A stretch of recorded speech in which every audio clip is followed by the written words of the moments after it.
Hey everyone, Aaron here, host of Emerging Tech Mastery, and I wanted to jump in here before the episode and tell you a few things. We have been reflecting a good bit on episode 0 and what we started out trying to do with the show, and I've been thinking a lot to myself, have we really been doing that?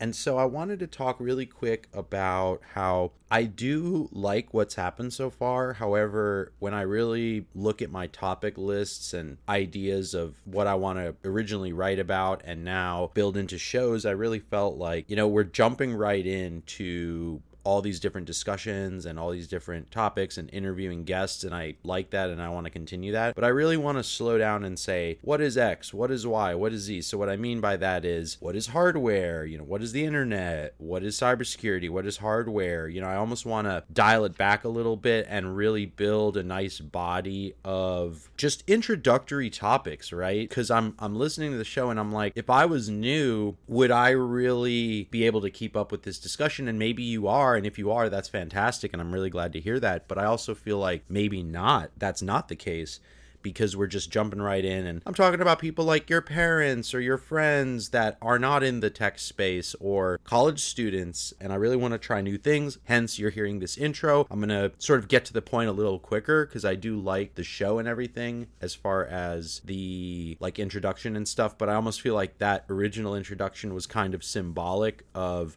there's noise and now you can hear me, and we finally got past the noise, right? So now that we're maybe a little bit past the noise, and what I mean is just getting a bunch of shows out and finding my legs with that process, it's gotten me thinking a lot about keeping things fresh, keeping things interesting, keeping things, very listenable. So just wanted to point that out, really trying to dial in all these different things. And then lastly, final thought was, I really want to open this up to listener participation. I have been following this gentleman who basically promotes podcasts as a business, and he was talking about really opening up your show to listeners, taking questions, maybe even having them do an introduction and making it much more interactive. And I really like that idea because, as I mentioned, there was a college student that reached out to me wanting to learn tech, and I really felt good about getting that question. It kind of inspired this whole show I'm about to introduce. So anyway, this got a little long. I was hoping to keep it to, a minute or two, but hey, this is just some things I'm thinking about with the show. I'm definitely paying attention. Oh, and final thing is also the site. The site, I just kind of went for it, did it, built it myself, but now it needs, refinements and optimizations, make stuff easier to find. Like even when I'm looking for content, I find it a little bit hard to find the information I want, and I really want you to be able to jump in. You want to jump into cloud, you want to jump into security, you want to jump into ethical hacking, XR, crypto, blockchain, NFTs, AI. I really want to make that a much more easy and fun experience. Really, I want the site to become almost like a little bit of a reference where you could just pop in to get what you need, to get a certain tutorial, to maybe even share a concept with a friend or colleague or whoever you're working with or talking to. So yeah, I think that about does it. A little bit of a long intro, but hey, new things coming, always thinking about how to make this better. And thanks for listening. Welcome to Emerging Tech Mastery, a show that demystifies cutting-edge technology like cryptocurrency, the blockchain, metaverse, NFTs, virtual reality, the maker movement, artificial intelligence, machine learning, cloud, edge, and even fog computing. Strap in as we ride into the fourth industrial revolution. Emerging Tech Mastery provides actionable knowledge, regardless of skill level, from experts in the trenches. We piece together this intel in easy-to-consume media formats, processes, and procedures. See you in the future.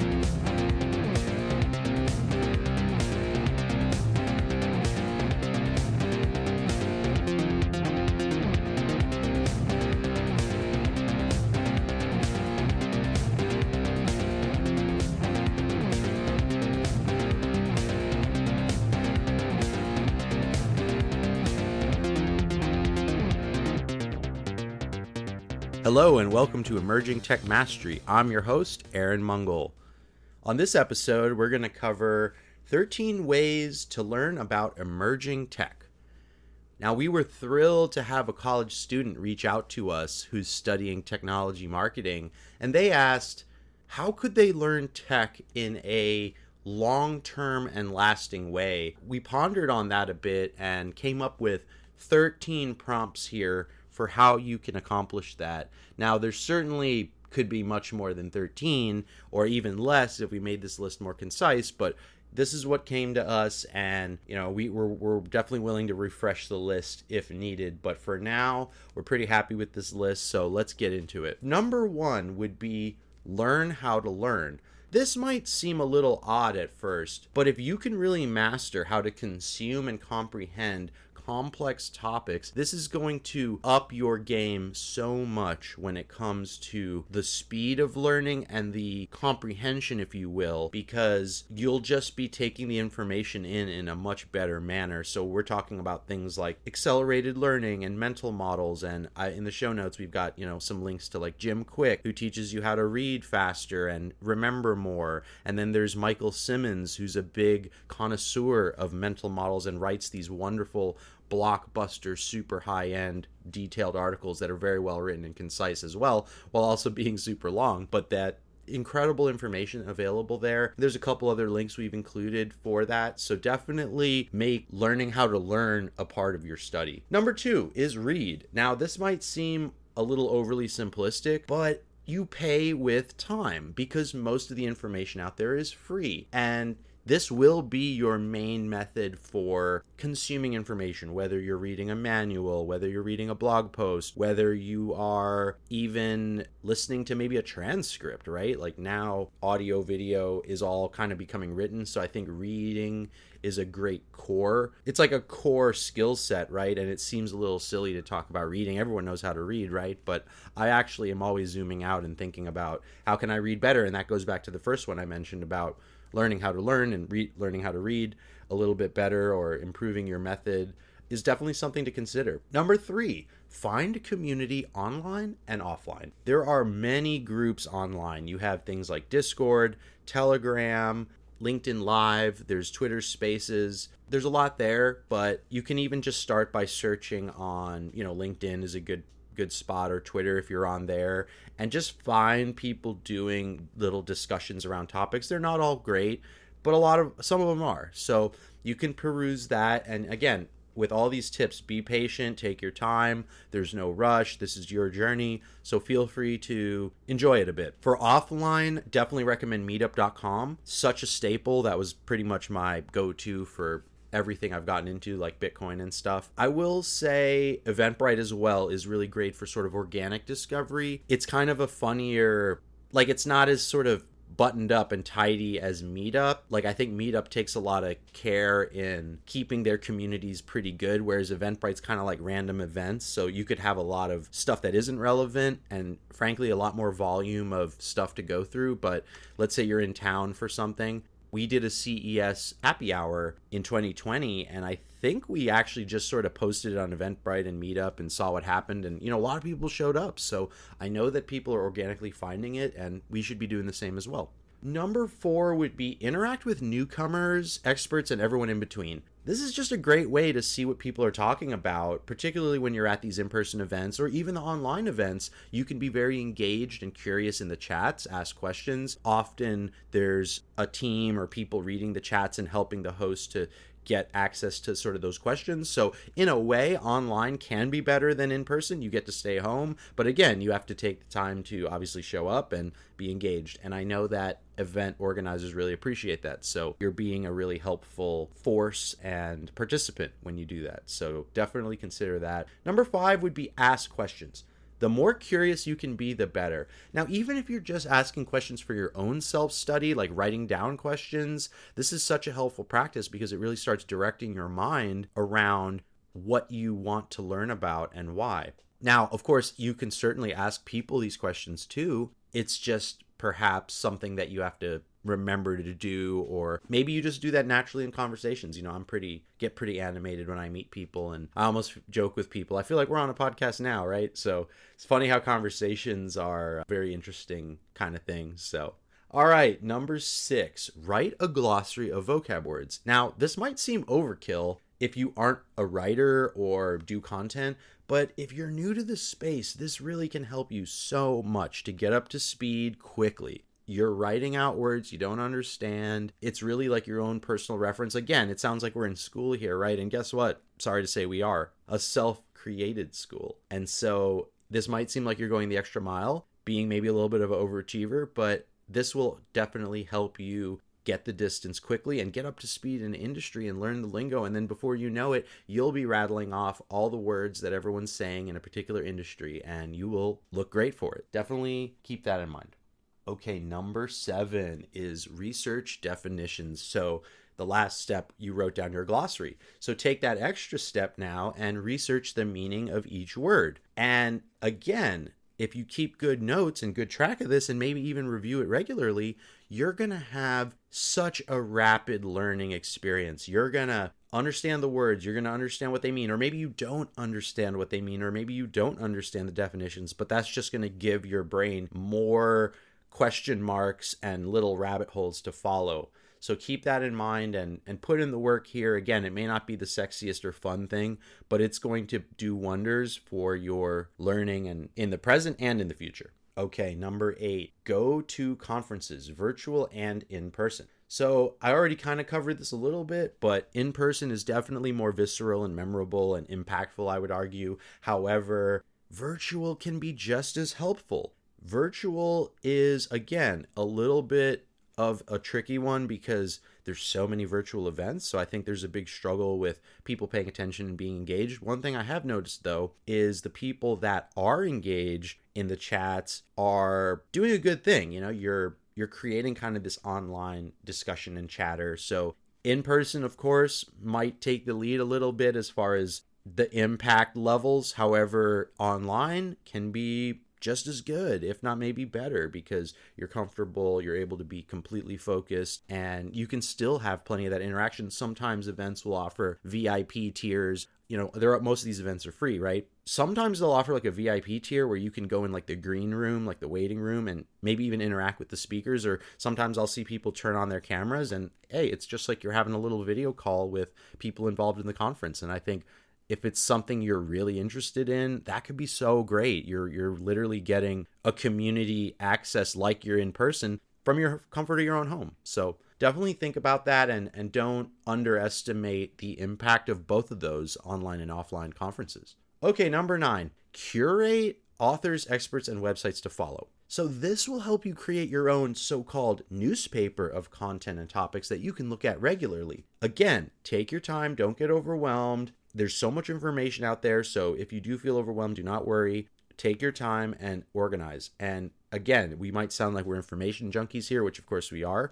And this is kind of my favorite type of article to put together because you can curate all these resources that I didn't have to create, but I can then share them with others. So I really like this, not just as a writer, but also you're doing some great things for yourself because now you're really understanding who are some key authors in these categories. And there's individual people, there's websites, you know, big and small. And so you can really start to organize them and go to them regularly, right? You could sign up for their newsletter if you desire. But again, you have to be willing to keep those emails under control. And again, that is a nice lead into number 10, which is join great email lists. Do not be afraid to sign up for someone's newsletter or even click an ad for what looks like an informative newsletter. I have found some incredible email lists on different topics that way. And again, I was thinking, geez, you know, what am I doing here signing up for another email? And again, it goes without saying, you really need to have your email under control because otherwise you won't really be able to get access to the good information that you're starting to find, right? So keep the email under control, be disciplined, take your time to curate the best information. As I said about being willing to sign up, don't be afraid to unsubscribe as well. And really labeling them, right? So labeling the emails and keeping them in a nice sort of organized fashion is really helpful. This is a nice segue into number 11, which is get really good at project and time management. There's going to be so many projects, so much information, and the more organized and focused you are, the better. The more you can be that upfront from the get-go, the better it will be. You won't have the overloaded email inbox. You won't have such a problem keeping track of everything, right? So I would say make that a priority and be willing to not only think about the time you want to put into things, but sort of the project management, especially when you start doing your own tech hobby projects. That stuff is such a total rabbit hole. Now, I like to be a little more off the cuff as I feel inspired, but the more I think about it, the more I want to do. And I really want to get more done and do more cool projects. So I'm even thinking this is a tip that, yeah, I'm giving it out, but I need it just as much, if not more than anyone. So that tip is good for everyone, and especially me, because that's not always my strongest suit there. So I definitely think if you can reel that in, you're going to get so much more done. You're going to do it in almost record ungodly time. And I really recommend you check that one out. All right, number 12, another good segue. Use the tech tools and toys as much as possible. This could be software. This could be buying hardware like a Raspberry Pi or a different single board computer. The bottom line is the more time you spend with the tools, the more you're going to grow and learn, and you'll just know it. You know, when we think about learning, I think of it less as, oh, well, I read 10 books on this topic and I can talk about them. Yeah, certainly that is going to be helpful. If you do that, you will definitely be able to talk about a given topic. However, there's a whole nother level of wisdom and experience when you actually use the tools. And a lot of these people, like I think of that, like a lot of techies that are self-taught, self-made, a lot of them didn't read any books. They barely read maybe even the base documentation. They just sort of started tinkering, and I can relate to that too. Raspberry Pi, one of my favorite toys and tools and tech of all time. And I really just sort of started poking at it and figured out like a few little steps. And sometimes I didn't even, read all these in-depth, tutorials and how-tos. And I will tell you this, if you just go for it and then go back to the tutorials and information, it's going to be night and day. What'll happen is you'll have more information to apply your understanding to, right? Like, when you read stuff, sometimes it just doesn't make sense because it's so obscure and you don't have any frame of reference. But as soon as you really start getting into it, like using it and then go back and read, I think you'll find it's second to none, the experience and the learning. So, maybe that's another thing. If none of these above tips got you excited, dive right in. Find a tool, download it, spend hours, spend days, spend weeks, spend months. Maybe not in a row, right? We got to keep ourselves healthy. But I'll tell you right now, that could do wonders for you. Okay, 13 and final tip. Buy books and courses. Now, if you're a reader, books are super inexpensive, often free, and they just require your payment of time and focus. Now, if you're more of a watcher with videos, and hey, I'm right there with you. I'm actually sort of coming back to reading, and I hadn't really been reading as much as I'd like over these most recent years, and I am finding it to be a little bit of a struggle. But if you can, you could watch the YouTube videos, often free. You could buy the courses, but again, they're going to be more expensive. But they're video courses, and they're great, and they're, super helpful. But there's nothing like books. In fact, sometimes these books are sort of that super dense, in-depth reading, and it really will help you to just kind of get a really powerful core source. A lot of this material we come across, including other books, they went through maybe dozens of books to bring you their book and their take on something. So it is also nice, and this goes back to sort of your keep track of your authors and, kind of like cite your sources, but I didn't want it to sound so boring. But it is kind of good because then you sort of track, well, where did this information come from and who are the true authorities? Some of this tech stuff goes back 10, 20, 30, 40, 50, maybe even 100 years of thought or beyond really with certain fundamentals. So it's really important to understand where the information came from, not just from a sort of journalistic integrity, like if you're going to actually write something one day and you want to make sure your sources are legit, but also just for you to know, because then when you're going to talk to people, they make a reference to something in the past, you're going to be very aware of that because, well, you kept up with sort of this chronology of information. Okay, last thought is, what's your purpose of learning technology? Is it work-related? Is it a passion project for play, for a hobby? None of the above? You're just curious? All super valid.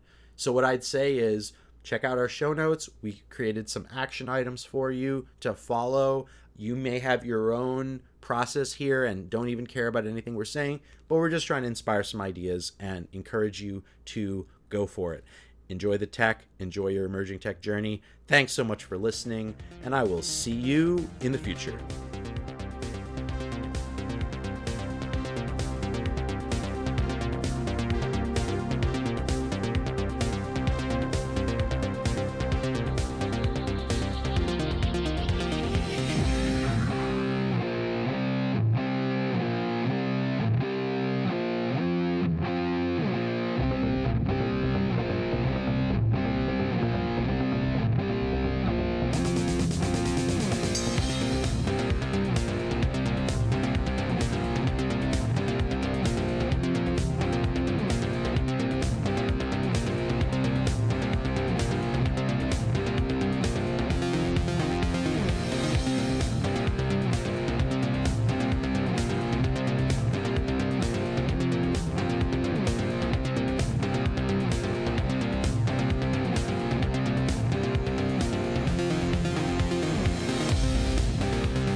This is a recording test. Thanks for listening.